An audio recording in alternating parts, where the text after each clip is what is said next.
जिस तरह दिल को धड़कना ज़रूरी होता है, जिस तरह दिल को धड़कना ज़रूरी होता है, ठीक उसी तरह ज़िंदगी में मुश्किलों का आना भी ज़रूरी होता है। जय हिंद। आप सबों का अपना यूट्यूब एक सर स्टडी चैनल पे स्वागत है। दोस्तों, आज हम लोग चर्चा करेंगे भारतीय प्राचीन वेदों के ऊपर, जिससे इस भारत का, अखंड भारत का निर्माण हुआ।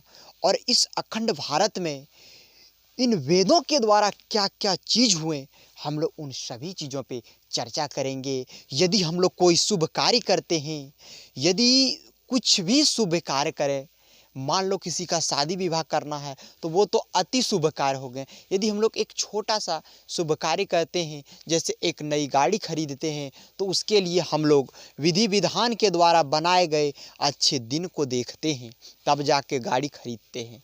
यदि कहीं किसी का शादी विवाह में हम लोग तैयारी, शादी विवाह में जाना होता है, ठीक ना, शादी विवाह लगाना होता है, जिसको हम लोग गांव घर का भाषा में कहते हैं बरतू लगाना, वो काम यदि करते हैं तो बढ़िया दिन देख के करते हैं। तो ये सब चीज़ों का शुरुआत यह वेदों से हुआ, यह ज्ञानों से हुआ।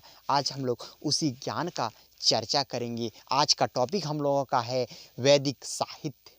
आइए हम लोग अपने टॉपिक पे आते हैं। टॉपिक पे आने से पहले आप सबसे एक छोटा सा रिक्वेस्ट है, जो भी साथी भाई बहन अब तक एक सर स्टडी चैनल को सब्सक्राइब नहीं किए, कृपया बेल आइकन दबाकर चैनल को सब्सक्राइब कर लें। फेसबुक पेज पे देख रहे हैं तो ज़रूर फॉलो करें, ताकि इस प्रकार के लेटेस्ट भी हम आप सब तक पहुँचा सके। तो आइए, हम लोगों का टॉपिक है वैदिक साहित्य।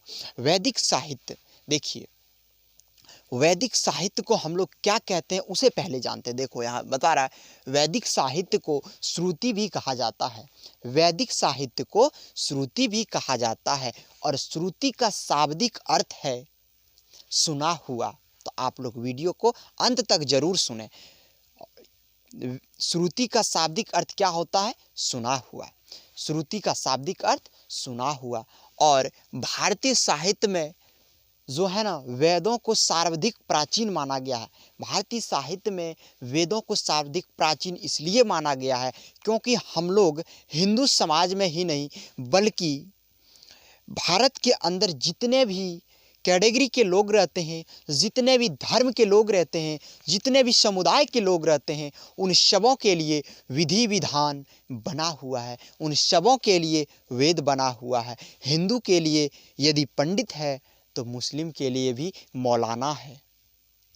तो इस तरह की परंपरा चलते हुए आ रहे हैं। तो यह इनका उदय कहाँ से हुआ? तो इन्हीं वेदों से हुआ, और इन्हीं से बंटवारा भी हुआ है, जिसके ऊपर हम लोग पिछले वीडियो में चर्चा कर चुके हैं।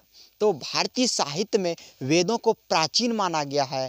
वेदों की संख्या अब कितनी है? तो वेदों की संख्या 4 है। उसे मैंने बहुत ही बढ़िया तरह से दर्शाया है, जो कि आप लोग बड़ा गौर से देखिए और समझने का प्रयास कीजिए। ये ज़रूरी नहीं है कि ये सिर्फ पढ़ने वाले विद्यार्थी ही देखेंगे, ये सबों के लिए आवश्यक है।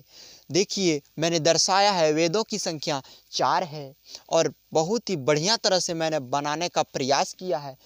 तो बता रहा है, पहला वेद जो है वह है ऋग्वेद, दूसरा है सामवेद, तीसरा यजुर्वेद, और चौथा अथर्ववेद।